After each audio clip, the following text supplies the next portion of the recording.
সাম্প্রতিক মাসগুলোতে বাংলাদেশের রাজনৈতিক প্রেক্ষাপটে যে গভীর পরিবর্তন এসেছে তার একটি অন্যতম ফলশ্রুতি হিসেবে দেশের সার্বভৌমত্ব ও নিরাপত্তার সঙ্গে জড়িত বহু বিতর্কিত সিদ্ধান্তের খতিয়ান একে একে উন্মোচিত হচ্ছে। দীর্ঘদিনের শাসক দল যার বিরুদ্ধে দেশের স্বার্থ বিসর্জন দিয়ে প্রতিবেশী ভারতের ইচ্ছাকে নির্বিচারে পূরণ করার অভিযোগ বারবার উঠেছে, তাদের নেওয়া এমন বেশ কিছু পদক্ষেপ এখন জনসম্মুখে আসছে, যা অর্থনৈতিক উন্নয়নের আড়ালে বাংলাদেশের কৌশলগত নিরাপত্তা বিসর্জনের এক ভয়াবহ চিত্র তুলে ধরছে। বর্তমান অন্তর্বর্তী সরকার ক্ষমতা গ্রহণের পর থেকেই এসব আত্মঘাতী চুক্তির জট খুলতে শুরু করেছে এবং এর মধ্যে সবচেয়ে স্পর্শকাতর একটি বিষয় হলো চট্টগ্রামের মিরসরাইয়ে বঙ্গোপসাগরের কূল ঘেঁষে অবস্থিত ৯০০ একর জমি ভারতীয় শিল্পী গোষ্ঠী আদানিকে দেওয়া। এই ঘটনাটি বাংলাদেশের সার্বভৌমত্বের উপর এক বিশাল হুমকি হিসেবে বিবেচিত হচ্ছে এবং দেশি নিরাপত্তা বিশ্লেষকরা এটিকে বাংলাদেশের পেটের মধ্যে এক খণ্ড ভারত হিসেবে দেখছেন। অন্তর্বর্তী সরকার এখন এই চুক্তি ঘিরে এক নজিরবিহীন বিপাকে পড়েছে। প্রায় ৮ মাস পূর্বে এই বিতর্কিত জমি চুক্তি পুনর্বিবেচনার জন্য ভারতের কাছে জানানো হলেও এখন পর্যন্ত নয়াদিল্লি থেকে কোনো আনুষ্ঠানিক প্রতিক্রিয়া পাওয়া যায়নি। এই নীরবতা পরিস্থিতিকে আরও জটিল করে তুলছে, কারণ মিরসরাই স্থানটি কেবল একটি অর্থনৈতিক অঞ্চলের জন্য বরাদ্দকৃত সাধারণ জমি নয়, এটি বাংলাদেশের কৌশলগত ভূরাজনৈতিক হৃৎপিণ্ড। চট্টগ্রাম, কক্সবাজার এবং পার্বত্য চট্টগ্রামের সঙ্গে দেশের মূল অংশের যোগাযোগের জন্য মিরসরাই অঞ্চলকে বাংলাদেশের চিকেন নেক বা মুরগির ঘাড় বলে অভিহিত করা হয়। এই অঞ্চলকে যদি বিচ্ছিন্ন করে দেওয়া যায় তবে দক্ষিণ পূর্বাঞ্চলের বিস্তীর্ণ ভূখণ্ড দেশের মূল অংশ থেকে সম্পূর্ণভাবে বিচ্ছিন্ন হয়ে পড়বে, যা জাতীয় নিরাপত্তার জন্য এক কল্পনাতীত দুর্যোগ ডেকে আনবে। এই জটিল ও স্পর্শকাতর কাহিনীর সূচনা হয়েছিল ২০১৫ সালের জুন মাসে, যখন ভারতের প্রধানমন্ত্রী নরেন্দ্র মোদী ঢাকায় রাষ্ট্রীয় সফরে আসেন। সেই সফরে এক গুরুত্বপূর্ণ বৈঠকে ভারত বাংলাদেশে একটি বিশেষ অর্থনৈতিক অঞ্চল গড়ে তোলার প্রস্তাব উপস্থাপন করেন। তৎকালীন প্রধানমন্ত্রী শেখ হাসিনা তাৎক্ষণিকভাবে সেই প্রস্তাবে সম্মতি জানান। প্রাথমিকভাবে বাগেরহাটের মংলা বা রামপালের কাছে জমি দেওয়ার আলোচনা হয়েছিল। আলোচনার প্রেক্ষিতে রামপালে ৩০০ একর জমি ভারতের কাছে হস্তান্তর করা হয়, কিন্তু ভারত তার সুদৃঢ় প্রসারী কৌশলগত চালের অংশ হিসেবে রামপালের এই পরিমাণ জমিকে তাদের জন্য যথেষ্ট নয় বলে আখ্যা দেয়। এরপরে কাহিনীর মোড় ঘুরে যায় এক ভিন্ন দিকে, যা বাংলাদেশের স্বাধীনতা ও সার্বভৌমত্বের জন্য এক গভীর চ্যালেঞ্জ তৈরি করে। শেখ হাসিনার সঙ্গে করা পূর্ববর্তী চুক্তিকে ব্যবহার করে ভারত এবার সম্পূর্ণ নতুন এক দাবি নিয়ে হাজির হয়।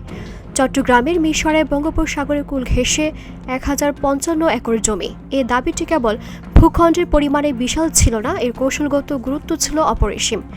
বিস্ময়করভাবে যে জমি একসময় বাংলাদেশ নৌবাহিনীর জন্য বরাদ্দ করার পরিকল্পনা করা হয়েছিল, সেটি ভারতের এই বিতর্কিত দাবি পূরণে তাদের হাতে তুলে দেওয়া হলো। মিরসরাই যে এলাকাটি পরবর্তীতে ৯০০ একর জমি আদানিকে দেওয়া হয়, তার একদিকে রয়েছে বঙ্গোপসাগরে বিস্তৃত উপকূল আর অন্যদিকে সগৌরবে দাঁড়িয়ে ঢাকা চট্টগ্রাম মহাসড়ক। এই প্রকল্পের স্থান থেকে ভারতের ত্রিপুরার দূরত্ব মাত্র ২৫ কিলোমিটার। এই ভূরাজনৈতিক অবস্থানে স্পষ্ট করে দেয় কেন ভারত রামপালের তুলনামূলক কম কৌশলগত গুরুত্বপূর্ণ স্থান ছেড়ে মিরসরাই এই প্রাণকেন্দ্রে হাত বাড়াতে চেয়েছিল। এর বিস্তারিত বিশ্লেষণ শেষের দিকে আরও পরিষ্কার হবে। ২০১৭ সালের এপ্রিলে প্রধানমন্ত্রী শেখ হাসিনা দিল্লি সফরে যান এবং সেই সফরে তিনি ভারতের এই অগণতান্ত্রিক দাবি মেনে নেন। আলোচনার টেবিলে অবশ্য ১০৫৫ একরের দাবি থেকে ১৫৫ একর কমিয়ে আনা হয় এবং শেষ পর্যন্ত ৯০০ একর জমি ভারতের আদানি গ্রুপকে দেওয়া হয়। একটি মাত্র সিদ্ধান্তে বাংলাদেশের ভৌগোলিক নিরাপত্তার একটি অত্যন্ত গুরুত্বপূর্ণ অংশ কার্যত ভারতের হাতে চলে গেল, যা দেশের ভবিষ্যৎ নিরাপত্তার উপর দীর্ঘস্থায়ী প্রভাব ফেলবে বলে আশঙ্কা করা হচ্ছে। এরপর ২০১৯ সালে বাংলাদেশ অর্থনৈতিক অঞ্চল কর্তৃপক্ষ এবং আদানি গ্রুপের মধ্যে একটি সমঝোতার স্মারক স্বাক্ষরিত হয়। এর ধারাবাহিকতায় ২০২২ সালে আরও একটি জয়েন্ট ভেঞ্চার চুক্তি স্বাক্ষরিত হয়, যা এই বিতর্কিত প্রকল্পের আনুষ্ঠানিক পথ প্রশস্ত করে। এই চুক্তিগুলোতে এমন কিছু শর্ত জুড়ে দেওয়া হয়েছিল যা বাংলাদেশের জন্য অত্যন্ত অসম এবং আত্মঘাতী বলে বিবেচিত।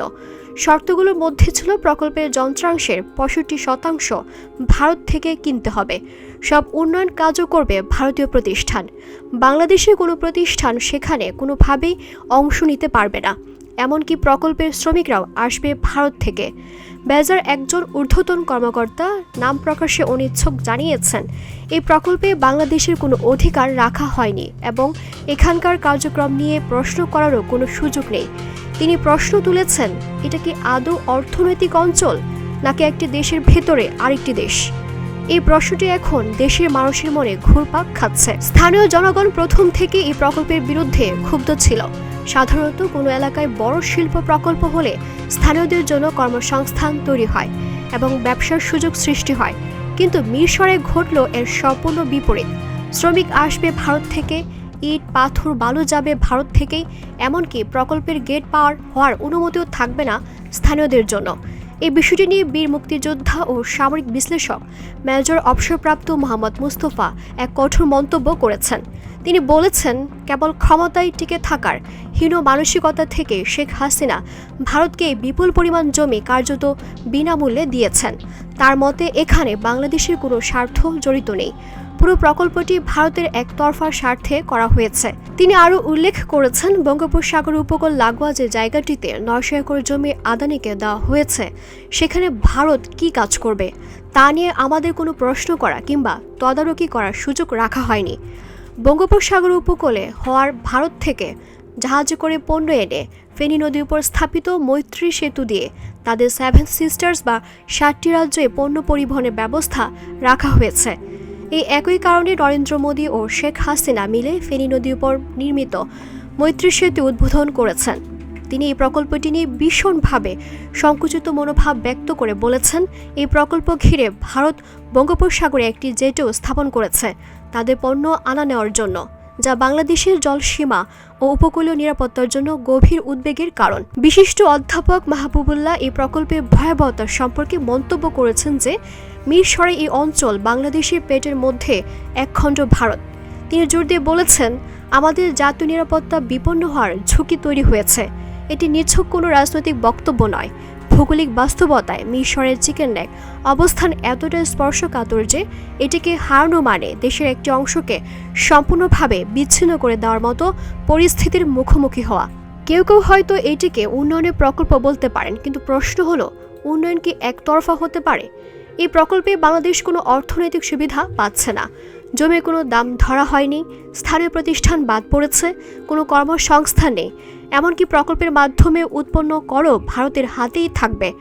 অর্থনীতিবিদদের মতে এটি নিছক কোনো শিল্প প্রকল্প নয়, বরং একটি ঔপনিবেশিক ব্যবস্থার আধুনিক রূপ। ভারতের অর্থনৈতিক উপনিবেশ গড়ে তোলার এক শক্তিশালী হাতের হয়ে দাঁড়িয়েছে এই জমি। এবার আপনাদের কাছে বর্তমান চিত্রটা একটু তুলে ধরতে চাই, যা বাংলাদেশের সাম্প্রতিক রাজনৈতিক পালাবদলের পর উন্মোচিত হয়েছে। 2023 সালের 5 আগস্ট শেখ হাসিনার সরকারের পতনের পর মিরসরাই এই প্রকল্পটির ছবিটা অনেকটাই বদলে গেছে। ভারতীয় কর্মীরা প্রকল্প ছেড়ে পালিয়ে গেছে। দীর্ঘদিন সেখানে স্থানীয় মানুষ যেতে পারত না, সেখানে এখন খোলা জায়গা। পার্শ্ববর্তী আরও 700 একরের বিষয়ে যেহেতু কোনো লিখিত চুক্তি ছিল না, সেটি প্রশাসন মুক্ত ঘোষণা করেছে। তবে মূল 900 একর জমি এখনও চুক্তির আওতায় আছে, যা অন্তর্বর্তী সরকারের জন্য এক বড় চ্যালেঞ্জ। অন্তর্বর্তী সরকার এই চুক্তিটি পুনর্মূল্যায়নের জন্য দিল্লিকে প্রায় 8 মাস আগে চিঠি পাঠিয়েছে, কিন্তু ভারতের তরফ থেকে এখন পর্যন্ত কোনো জবাব আসেনি।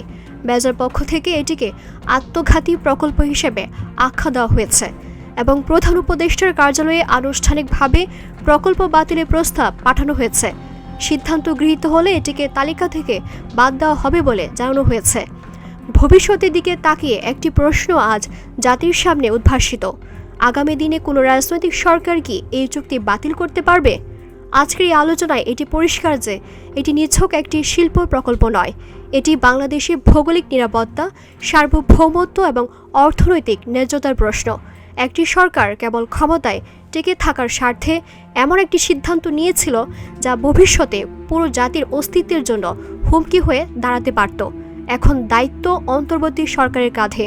তারা কি এই চুক্তিকে পুনর্মূল্যায়ন করে বাংলাদেশের স্বার্থ সুরক্ষিত করতে পারবে, নাকি ভারতের ভূরাজনৈতিক চাপের মুখে আরেকটি আত্মঘাতী চুক্তির দিকে এগোবে? বাংলাদেশের মানুষ আজ সেই উত্তরের অপেক্ষায়। এই গভীর বিশ্লেষণটি বাংলাদেশের সামনে এক কঠিন বাস্তবতার মুখোমুখি হওয়ার তাগিদ সৃষ্টি করেছে। দিলুর বাতন্নি, ভোরের আকাশ।